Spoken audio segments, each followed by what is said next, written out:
اہل عرب جانتے تھے کہ عمر جو خطاب کا بیٹا ہے وہ بڑا سخت ہے، وہ بڑا ڈاڈا ہے، وہ بہت زیادہ سختی کرنے والا ہے، لوگ ان سے ڈرتے تھے۔ ابھی انہوں نے اسلام قبول نہیں کیا تھا اور 39 مسلمان مرد و خواتین جو ہیں وہ اسلام قبول کر چکے تھے۔ کتنے؟ 39۔ کتنے؟ 39 لوگ تھے جو اسلام قبول کر چکے تھے۔ عمر بن خطاب رضی اللہ تعالیٰ عنہ جو ابھی ابو جہل کی کمپنی کے تھے، ان کے گروپ کے تھے، جب عمر بن خطاب رضی اللہ تعالیٰ عنہ کو پتہ چلا کہ 39 مسلمان ہو چکے ہیں، تو ابو جہل نے ایک کابینہ بلائی، ایک کمیٹی بلائی، اپنے تمام ممبران کو یکجا کیا، اکٹھا کیا اور مشورہ کیا اور کہا کہ جو محمد ہے صلی اللہ علیہ وآلہ وسلم، جو خود کو اللہ کا آخری پیغمبر کہتا ہے، جو خود کو اللہ کا سچا نبی کہتا ہے، جو خود کو اللہ کا لاڈلا پیغمبر کہتا ہے، جو خود کو اس کائنات کا مالک کہتا ہے، وہ یہ دعویٰ کرتا ہے کہ یہ کفر کچھ بھی نہیں ہے، اور وہ جوگ در جوگ لوگوں کو مسلمان بنا رہا ہے، لوگوں کو اسلام میں شامل کر رہا ہے، لوگوں کو اسلام کی دعوت دے رہا ہے۔ تو ابو جہل نے کمیٹی بلائی، اس نے کابینہ بلائی، مشورہ کیا، مشاورتی اجلاس منعقد ہوا اور اس میں مشورہ کیا کہ محمد کا سر کون قلم کرے گا۔ مشورہ کرنے کے بعد اس نے یہ ٹاسک دیا اور کہا کہ محمد جو خود کو اللہ کا رسول کہتا ہے، اس کا سر کون قلم کرے گا، جو اس کو قتل کرے گا معاذ اللہ، جو ان کو شہید کرے گا، جو اس کا سر قلم کرے گا، میں اس کو اتنے 1000 درہم و دینار جو ہے وہ تحفے کے طور پہ دوں گا۔ جب اس نے اتنا لالچ دیا، اتنے انعام و اکرام رکھے، تو حضرت عمر بن خطاب رضی اللہ تعالیٰ عنہ جو ابھی مسلمان نہیں تھے، ابھی مسلمان نہیں تھے، آپ اپنی تلوار نیام سے باہر نکالتے ہیں اور کھڑے ہو کے کہتے ہیں کہ یہ کام تو آج میں کر دوں گا، اور ساتھ یہ بھی کہا کہ یہ عمر کے بائیں ہاتھ کا کام ہے۔ ابو جہل بڑا خوش ہوا، اس نے عمر بن خطاب رضی اللہ تعالیٰ عنہ آپ کو تھاپڑا لگایا، شاباش دی، واہ واہ کیا اور کہا کہ عمر مجھے پورا یقین ہے یہ کام تم ہی کر سکو گے۔ عمر بن خطاب رضی اللہ تعالیٰ عنہ جو بھی مسلمان نہیں ہیں، تلوار ہاتھ میں لیتے ہیں اور کریم آقا صلی اللہ علیہ وآلہ وسلم کے گھر کی طرف چل پڑتے ہیں، اور اپنے غصے کا یہ عالم ہے کہ تلوار کو نیام سے نکال کے لہرا رہے ہیں، ہوا میں لہرا کے جا رہے ہیں۔ جو بھی پوچھتا ہے کہ عمر آج کدھر جا رہے ہو، تو آپ جواب دیتے ہیں کہ آج میں محمد کا کام تمام کرنے جا رہا ہوں۔ رستے میں آپ کو ایک صحابی ملتے ہیں، وہ پوچھتے ہیں کہ عمر آج بڑے غصے میں ہو، آج تو بڑے اضطراب کے عالم میں ہو، آج تو تمہارا جو غصہ ہے وہ آسمانوں کو چھو رہا ہے، کدھر جا رہے ہو، آج کس کی خیر نہیں ہے تمہارے ہاتھوں؟ تو عمر بن خطاب رضی اللہ تعالیٰ عنہ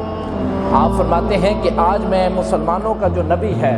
جس کا نام محمد ہے، محمد بن عبداللہ، آج میں معاذ اللہ اس کو قتل کرنے جا رہا ہوں، آج میں اس کا کام تمام کرنے جا رہا ہوں، آج میں ان کو شہید کرنے جا رہا ہوں۔ تو وہ جو صحابی تھے وہ کہنے لگے کہ عمر، محمد کی طرف بعد میں جانا، پہلے اپنے گھر کی طرف جا، تیری جو بہن ہے وہ بھی اس محمد کی غلام بن چکی ہے۔ حضرت عمر فاروق رضی اللہ تعالیٰ عنہ آپ نے جب یہ سنا اور سننے کے بعد آپ کا غصہ مزید تیز ہو جاتا ہے، اور آپ اپنا جو رخ ہے، اپنا جو روٹ ہے، وہ اپنے نبی یعنی محمد بن عبداللہ صلی اللہ علیہ وسلم کی طرف جانے کے بجائے اپنے گھر کی طرف موڑ لیتے ہیں، اور اپنے گھر کی طرف جاتے ہیں، دستک دیتے ہیں، اندر سے قرآن پڑھنے کی آواز آ رہی ہے، آپ کی بہن قرآن پڑھ رہی ہے، طٰہٰ ما انزلنا، اس سورت کی تلاوت کر رہی ہے۔ عمر بن خطاب رضی اللہ تعالیٰ عنہ آپ نے دروازے پہ دستک دی اور کہا کہ میری بہن دروازہ کھول۔ تو آپ کی جو بہن تھی نا، اس کا نام تھا فاطمہ، فاطمہ بنت خطاب وہ قرآن پڑھ رہی ہیں، اور ان کو جو پڑھانے والا قاری ہے وہ کوئی عام نہیں ہے بلکہ ان کا اپنا خاوند ہے جو عمر بن خطاب کے بہنوئی تھے۔ اب جب عمر بن خطاب رضی اللہ تعالیٰ عنہ آپ نے تلوار ہوا میں لہرا رکھی ہے، آپ دروازے پہ ناک کر رہے ہیں اور فرما رہے ہیں کہ فاطمہ دروازہ کھولو، تو جو ان کے بہنوئی تھے، جو ان کی بہن کے خاوند تھے، وہ تو عمر کے ڈر سے، اس کے غضب سے ڈر کے چھپ جاتے ہیں، لیکن فاطمہ جو ہے وہ محمد کی اتنی سچی غلام بن چکی ہیں کہ وہ عمر سے ڈرنے کی بجائے ان کا جو عشق ہے وہ اور بلند ہوتا جا رہا۔ آپ نے دروازہ کھول کے اپنے بھائی کو ویلکم کیا، خوش آمدید کہا، لبیک کہا۔ عمر بن خطاب بڑے غصے کے عالم میں ہیں، بڑے اضطراب کے عالم میں ہیں، اور تلوار کو نیام سے نکال کے کہتے ہیں کہ میری بہن میں کیا سن رہا ہوں، تو نے اسلام قبول کر لیا ہے،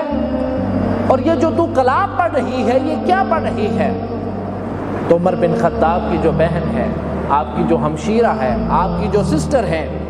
وہ کہتی ہیں کہ عمر جو تم نے سنا ہے وہ سچ سنا ہے، آج کے بعد یہ جو فاطمہ تمہاری بہن ہے یہ بھی محمد کی غلامی میں شامل ہو گئی ہے۔ تو عمر بن خطاب نے جب یہ سنا آپ کا غصہ اور تیز ہو گیا، آپ نے کہا کہ میری بہن، تو میری بہن ہے، تو میرے باپ کی بیٹی ہے، تیری نگرانی کرنا، تیری حفاظت کرنا میرے ذمہ ہے، لہٰذا میں تمہیں ابھی وارننگ دیتا ہوں کہ ابھی کے ابھی اس اسلام کو چھوڑ کر دوبارہ جو ہے وہ کفر کو اختیار کر۔ فاطمہ بنت خطاب کہتی ہیں کہ اے میرے پیارے بھائی، تو میرا بھائی ہے، تو میرے باپ کا بیٹا ہے، تو میرا خونی بھائی ہے، ہمارا رشتہ اپنی جگہ پہ ہے، لیکن جو میں نے جس در کی غلامی کا پٹا اپنے گلے میں ڈال لیا ہے، اب موت تو آ سکتی ہے، وہ پٹا میں نہیں اتار سکتی۔ تو فاطمہ بنت خطاب جو عمر بن خطاب رضی اللہ تعالیٰ عنہ کی بہن ہے، آپ نے صاف جواب دے دیا، انکار کر دیا اور کہا کہ عمر اب یہ جان تو جا سکتی ہے لیکن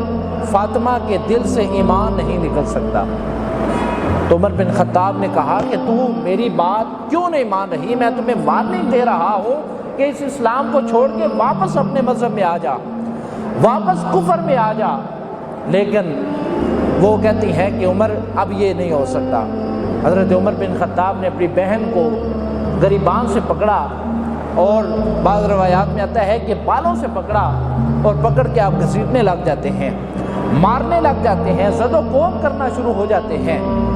آپ کی جو بہن ہے وہ مار بھی کھا رہی ہے، ساتھ ساتھ قرآن کی تلاوت بھی کر رہی ہے۔ تو عمر بن خطاب کی جو بہن ہے، عمر بن خطاب رضی اللہ تعالیٰ عنہ کے بار بار کہنے، اصرار کرنے سے بھی وہ اسلام کا دامن نہیں چھوڑ رہی۔ عمر بن خطاب ان کو مارنا شروع ہو جاتے ہیں، ان کو زد و کوب کرنا شروع ہو جاتے ہیں، ان کو لہو لہان کرنا شروع ہو جاتے ہیں۔ فاطمہ رضی اللہ تعالیٰ عنہ جو عمر بن خطاب کی بہن ہے، عمر ان کو اتنا مارتے ہیں، اتنا مارتے ہیں کہ آپ کا جسم لہو لہان ہو جاتا ہے۔ تو جب عمر بن خطاب نے دیکھا کہ میں جس کے اوپر بھی ہاتھ اٹھاتا ہوں یا تلوار اٹھاتا ہوں وہ میرے غضب سے ڈر جاتا ہے، آج یہ میری بہن، میری سگی بہن جو ہے یہ میری بات نہیں مان رہی، تو آپ جب مار مار کے تشدد کر کے تھک جاتے ہیں، تو پھر آپ تھک ہار کے جب بیٹھ جاتے ہیں نا، تو پھر اپنی بہن کو کہتے ہیں میری بہن پھر سوچ لے، ایک مرتبہ پھر سوچ لو، عمر تمہیں دعوت دیتا ہے، عمر تمہیں کہتا ہے کہ اسلام کو چھوڑ کے واپس اپنے مذہب پہ آ جا، لیکن فاطمہ بنت خطاب کہتی ہیں اے میرے پیارے بھائی، میں نے تمہیں پہلے بتایا ہے کہ جس در کی غلامی کا پٹا میں نے